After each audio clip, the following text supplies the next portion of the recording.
I've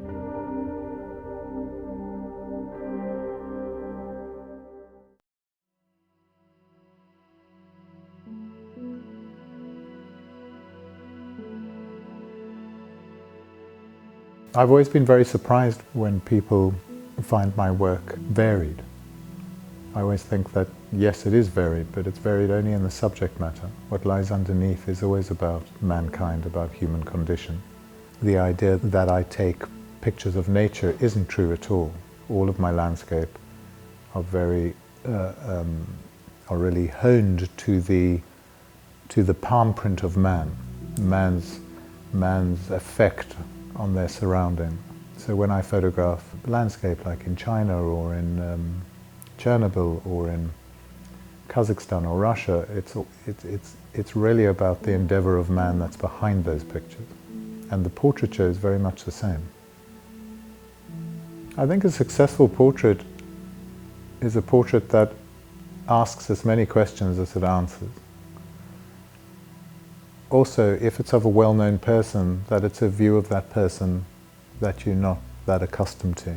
If it's a well-known actor or a celebrity, it can almost prick that bubble, pop that bubble that they live in a sacred space, you know, of celebrityism, and that the human condition permeates everyone, that we are part of a whole. I do seek to humanize. I don't particularly seek to flatter, nor do the kind of subjects that I would photograph need that. We all go to the movies, we all go to the theatre, and we never go to watch people smiling. We go for drama, we go for real life sentiment. We find successful the portraits that at some level show us something that we already know because we recognize it as a feeling we've had ourselves.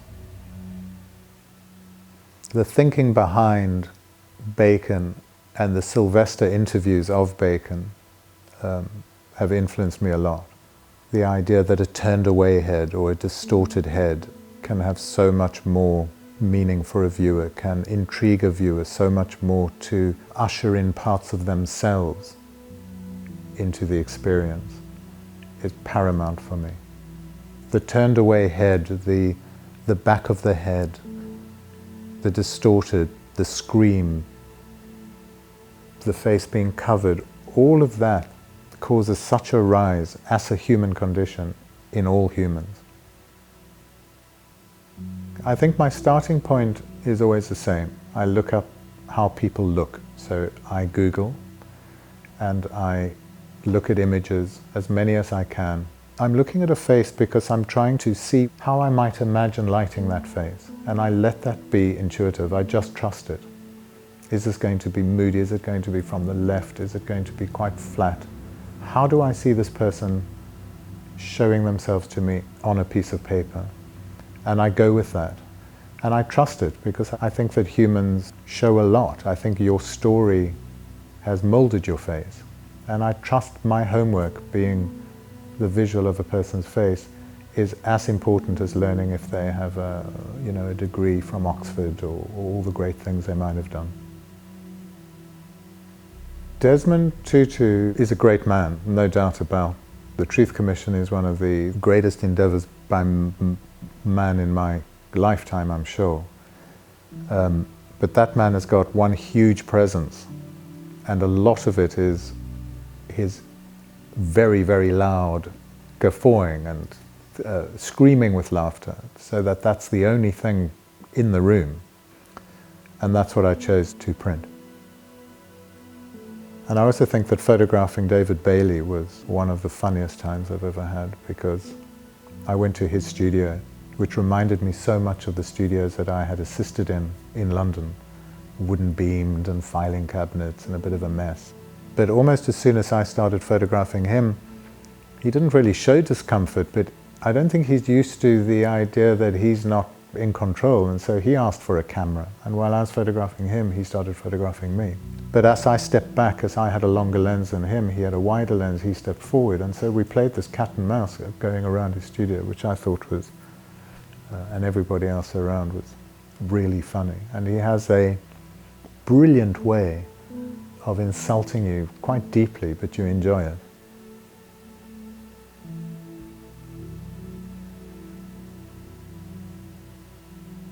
Dream Girls was a project in Cuba. I wanted to go to Cuba and not take pictures of old cars and crumbling facades. And while I was there, discovered these women that weren't stigmatized like they are in the West. They were seen as a very necessary part of society, although highly illegal because of the Catholic society, I suppose, very Christian society. And that's who I decided to photograph. I always gravitate to the fringes. And if a person is quite mainstream, then maybe it's the fringes of feeling or the fringes of mood. I'm always interested in that edge where people are, I suppose, slightly left out.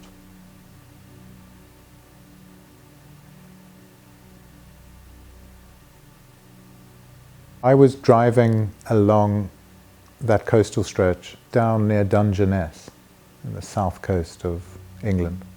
All of those houses look towards the sea. And I was driving down at the time that people close their curtains. And as I was driving down, I was looking in, and it felt like movie frames. It felt I was looking into each house almost at the same speed of a movie film going through a projector. And I decided to go back and, with a van, and really surreptitiously photograph into homes. Yeah, the idea of voyeurism, but also, again, human endeavor. I don't think that I'm influenced very much. In fact, I think far less than most by cinema. My pictures are really still, and they're about distilling. I'm very interested in capturing long amounts of time, long periods of time, encapsulated into one frame. But I've never been terribly interested in depicting too much of a story, which I think a film does. It's about that fragment that I'm interested in. And it was fragments of life that I was seeing into each house when I drove down that road.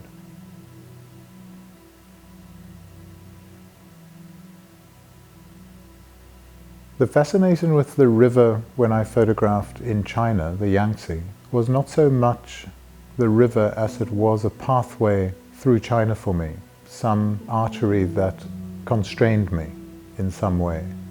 I think I could have expanded that to all of China, but didn't want to. I wasn't interested in how deep it was or how cold it was. It was about the metaphor of constant change, which I think I probably only realized during the project. But the thing about the Yangtze is that, unlike the Mississippi, let's say, or the Thames, which is only interesting and in the blood of the people that live right on its banks, the thing about the Yangtze that's so amazing is people as far as Beijing or Hong Kong have the Yangtze in their blood. It's their mother river. It's in their stories. It's in their karma. I never wanted that work to look National Geographic-like. I never set out to make a documentary. I set out to see how I felt working in this country that was changing at such an unnatural pace, or unnatural for me. And I wanted to make work that was my work, using the iconography that turns me on within the place. It was never really to document, although any series of pictures that one makes of a place becomes document.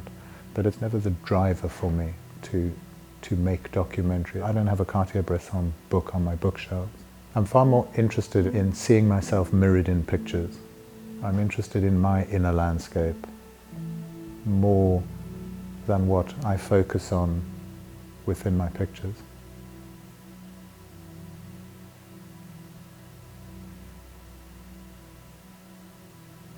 Bodies was difficult to come up with a way, not so much to find a new way for form, but for a way for photography to photograph nudity that it wouldn't be assigned to the bookshelf of sex.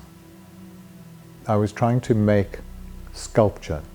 Jean Arp came to mind, and I looked at his sculptures, these smooth white granite. And I was thinking how that was sort of my starting point, and whenever I started making nudes, they always were sexualized. And I wanted to get away from that, and so the Jean Arp reference gave me the idea to get granite dust, which was the vehicle for so many sculptures that we all know. And I ground that up and put it with a body cream and painted it on bodies. At first very smoothly, so you couldn't really see the brushstroke, but they became very white. And somehow this barrier between the flesh and the camera lens let these pictures sit more as sculpture than as human. I just wanted them to be, look at that shape, that's a woman curled, that's a woman curled away, why don't I see the face? But it's all woman, or it's all man, it's not, I wonder who that is. It was more, again, the human condition. As Bacon would have said, that the figure turned away holds so much more nourishment for the viewer than the person staring down the lens.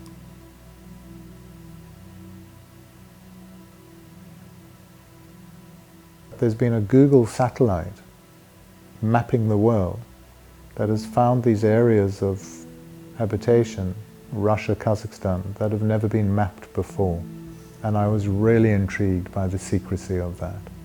That was the beginning of Dust, finding out what these cities were that had been kept so secret until the Cold War ended. What I found were these abandoned, vulnerable, to put a human feeling to these structures, to these areas. They were very metaphorical for me. I wasn't quite sure why. I don't know why I was so attracted to the ruin. I think I quite quickly felt that if these structures were people, they would be unclothed and out in the cold, very lonely.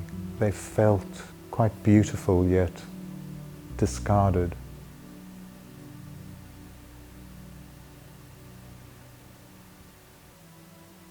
When a person walks into the studio, or I walk into a place of theirs, I think everything that's happened to me in my past comes into the room. And I think that person walking into the room brings everything that's happened to them. That almost showing on one's face, and trusting that. So I think when you have a meeting with somebody like the Holocaust survivors, it works exactly in the same way as it would if it was Brad Pitt. It's all of my past and all of his past come together, and how we meet and tangle and work things out is the picture one is left with. So of course there's everything that comes in my past is not only my past, but my father's past and grandfather's past, and the same with these survivors. So it was quite I'm not surprised they're quite potent pictures.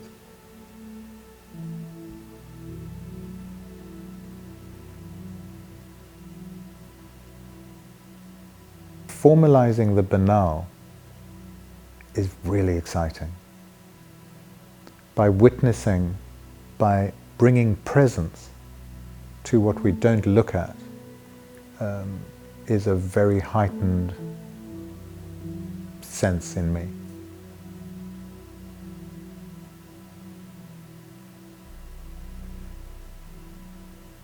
I'm very excited to be working on the Thames estuary, my own river, and excited because I'm really at the beginning and still at that stage where I'm working very intuitively and slowly discovering what I'm interested in, reading and finding bits in books that I underline that teach me what it is that I find at the deepest level so interesting about water, and slow-moving water especially. The Thames estuary is of course a metaphor for time, for dissolving, for the end of time, for vulnerability, for dissipation, for being absorbed into something else. But what I'm finding is that the slow-moving water, the flattening out of the water, the coming to the end of a journey for the water, being absorbed into a much bigger whole, being the sea, are all what seem to be very important to me. I'm also very intrigued why I'm making such abstract work. And I realize that when I go there, you're not confronted with great beauty, except by great light sometimes, a great morning or a great evening, but actually the river and the industry around it is not beautiful in the common use of the word. And I'm making this very abstract work and starting to realize that when I look at the water, it holds no history itself. It's moved on. It's only the idea or the writing about the water. If you look up to the land, you can see, oh, with that land in mind, this happened on the river. Conrad wrote, the boat was moored here, slaves were hung over there, pirates were sunk over here. All this rich history that has gone on can't be seen. The water holds no memory. And then I go, well, of course I'm making quite abstract work. That's what it's about for me. I want to move on from how I photographed the Yangtze. I didn't want it to be that clear Germanic view. I wanted to move on, and I started thinking about the constraints of photography as they are right now in 2016. The constraints that we still think that a photograph has to be this thing that a lens focuses on in front of the camera.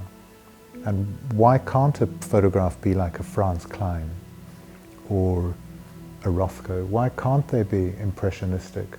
Do I need to not use a camera? Do I just take paper and expose it to the river and then process it?